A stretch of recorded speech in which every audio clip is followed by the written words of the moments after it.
Assalamualaikum, welcome back to my YouTube channel. I hope all of you are fine and blessed. हम अपना question number 6 को continue कर रहे थे, exercise 1.6 का, जिसको हम ग्रामर रूल से सॉल्व कर रहे थे। हमने अपने प्रीवियस वीडियो में पार्ट नंबर 1 को सॉल्व किया है। आइए चलते हैं अपने पार्ट नंबर 2 की तरफ, जिसको हम ग्रामर रूल से सॉल्व करेंगे। इसको सॉल्व करते हुए भी हम पहले इनको मैट्रिक्स के फॉर्म में लिखेंगे, लीनियर इक्वेशन को इन मैट्रिक्स फॉर्म। हमने इनके x और y के कोफिशिएंट्स को लिखा। y के साथ कुछ नहीं है तो 1 आएगा, x का 6 और y का 5। ये हमने लिख दिए कोफिशिएंट्स को, ये हमने लिख दिया वेरिएबल्स को इक्वल टू, और ये हमने इक्वल टू के साथ वाली वैल्यूज़ लिख दी हैं। फिर हम इनको नेमिंग कर लेते हैं, लेट कर लेते हैं। फर्स्ट है a is equal to 2, 1, 6 and 5, और x is equal to x and y, and b is equal to 3 and 1।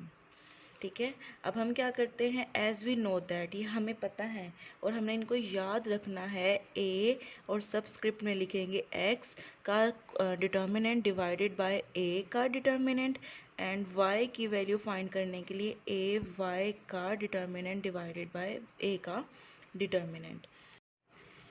जब हमें ये दो फार्मूलाज पता होंगे तो हम x और y की वैल्यू को बहुत इजीली फाइंड कर लेंगे। इसके लिए हमें a x चाहिए और a y चाहिए, फिर हमने उनका डिटर्मिनेंट लेना है। लेकिन हमारे पास क्या है, जस्ट a है। अब हमने a x भी फाइंड करना है इससे, और a y भी फाइंड करना है। तो पहले हम ऐसा करते हैं, इस a को, इसका डिटर्मिनेंट ले लेते हैं, फिर इसको a x बनाएंगे, a y बनाएंगे, और फिर जो है ना उसका डिटर्मिनेंट ले लेंगे।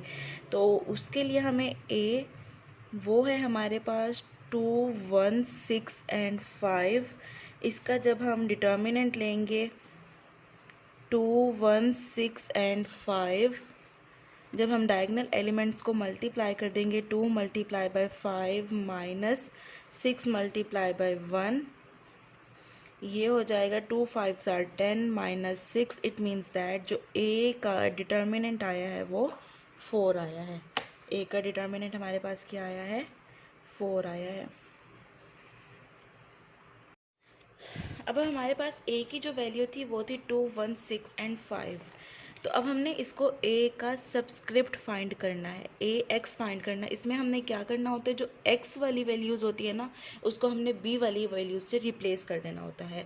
तो ये जो x की कोफिशिएंट्स हैं, इसको हम रिप्लेस कर देंगे अपनी b वाली वैल्यू के साथ, जो थी हमारे पास 3 एंड 1, 3, 1, और y वाली कोफिशिएंट्स को हम एज इट इज़ लिख देंगे। अब हम लेंगे इनका डिटर्मिनेंट, ax का डिटर्मिनेंट लेंगे 3, 1, 1 एंड 5।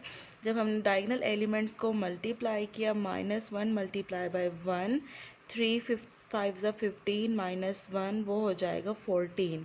ax का जो डिटर्मिनेंट है वो हमारे पास क्या आया है, 14। इसको ऐसे हाईलाइट करने का ये मकसद है, एक तो एग्जामिनर की दूर से नज़र पड़े कि इसकी वैल्यूज़ ठीक आ रही हैं, और दूसरी वो खूबसूरत भी लगता है और हमें भी फाइंड करने में मुश्किल नहीं होगी जब हम वैल्यूज़ को पुट करेंगे। जैसे हमने ax फाइंड किया, ऐसे हम ay फाइंड करते हैं। ax में हमने x वाली वैल्यूज़ को रिप्लेस किया था, ay में हम y वाली वैल्यूज़ को b वाली वैल्यूज़ के साथ रिप्लेस कर देंगे। x की कोफिशिएंट सेम है, y की जगह हम लिख देंगे 3 और 1।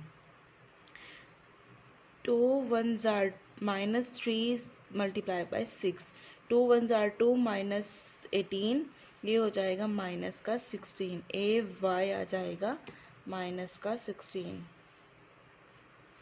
बट अब ये जो मेन गलती हो गई कि ये ay नहीं है, ay का डिटर्मिनेंट है, हमने इसका डिटर्मिनेंट लिया है। अब हमारे पास a भी आ गई है, ax भी आ गई है, और ay, तीनों के डिटर्मिनेंट आ गए हैं। अब हमने इनकी वैल्यूज़ को फार्मूला में पुट करना है, जो हमें x और y का फार्मूला पता था। हम लिखेंगे यहाँ पे statement, putting value of ax का डिटर्मिनेंट एंड a का डिटर्मिनेंट इन इक्वेशन 1, हमने इक्वेशन नंबर 1 में पुट कर देनी है। x इज इक्वल टू, हमारे पास ये था ना फॉर्मूला, ax का डिटर्मिनेंट डिवाइडेड बाय a का डिटर्मिनेंट।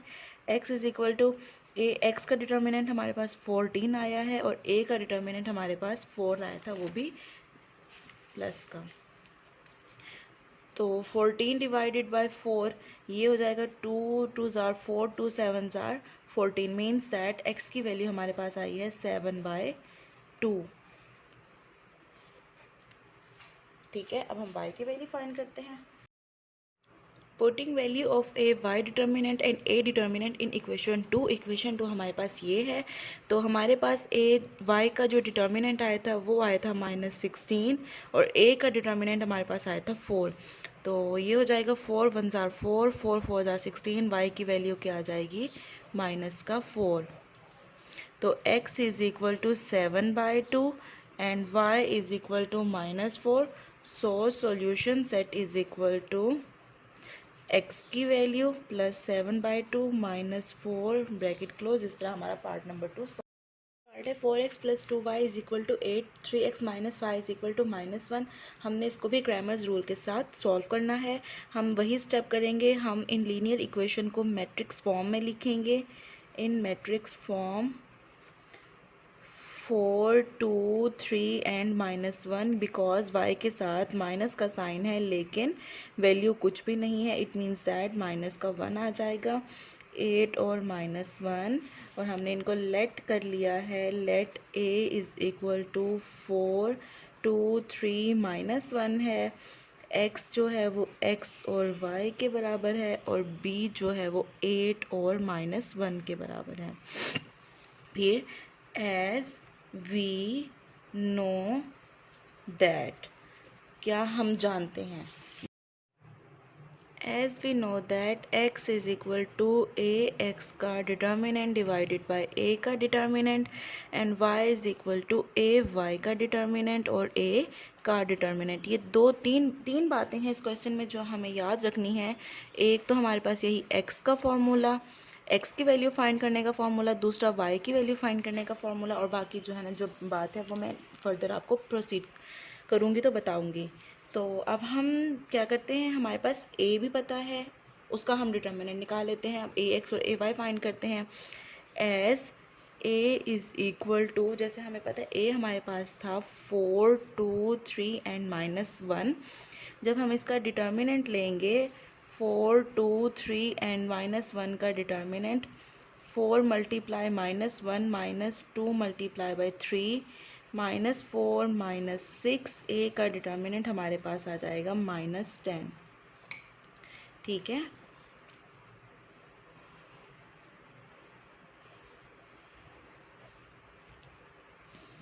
अब हमारे पास a का डिटर्मिनेंट आ गया है। अब हमने क्या फाइंड करना है, a x का डिटर्मिनेंट।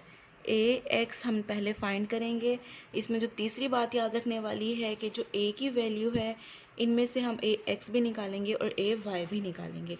a x है तो हम a x की जगह, x के कोफिशिएंट्स की जगह हम लिखेंगे b की वैल्यू और y के कोफिशिएंट्स को हम एज इट इज़ लिख देंगे। फिर हम जाकर इनका डिटर्मिनेंट फाइंड कर लेंगे। 8 -1 2 और -1, 8 मल्टीप्लाई -1 -2 मल्टीप्लाई -1, ये हो जाएगा -8 -2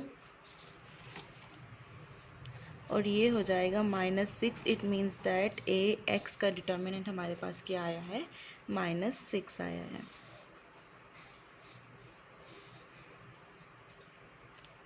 अब हम करते हैं फाइंड ए वाई की वैल्यू को। तो ए वाई हम पहले फाइंड कर लेते हैं, जिसमें हमने वाई के कोफिशिएंट्स को रिप्लेस करना है बी की वैल्यू से और एक्स के कोफिशिएंट्स को हमने एज इट इज़ लिख देना है।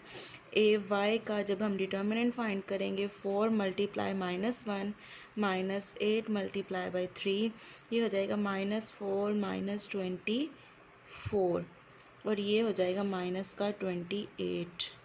ए वाई की क्या वैल्यू आई है, A y determinant is equal to -28।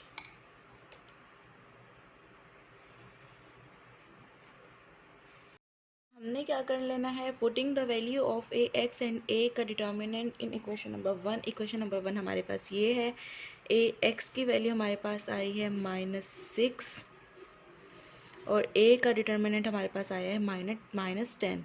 तो माइनस माइनस प्लस हो जाएगा, 2 3 ज़ार 6 2 5 ज़ार 10। इट मीन्स दैट एक्स की वैल्यू हमारे पास आई है 3/5।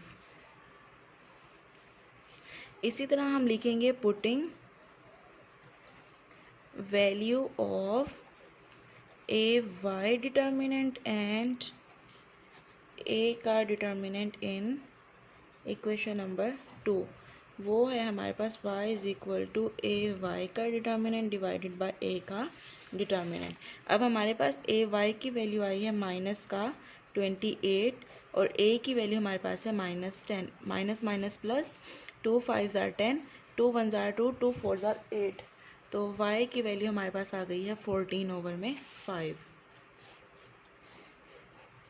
तो x की वैल्यू हमारे पास आई थी 3/5, y is equal to 14/5। So solution set is equal to 3/5, 14/5 bracket close. हमने पार्ट नंबर 2 और पार्ट नंबर 3 जो है वो ग्रामर्स रूल से सॉल्व कर लिया है। अपने नेक्स्ट वीडियो में नेक्स्ट पार्ट के साथ मिलते हैं। एक दिन अपना ख्याल रखिएगा, मेरे चैनल को सब्सक्राइब कर दीजिएगा। अल्लाह हाफिज़।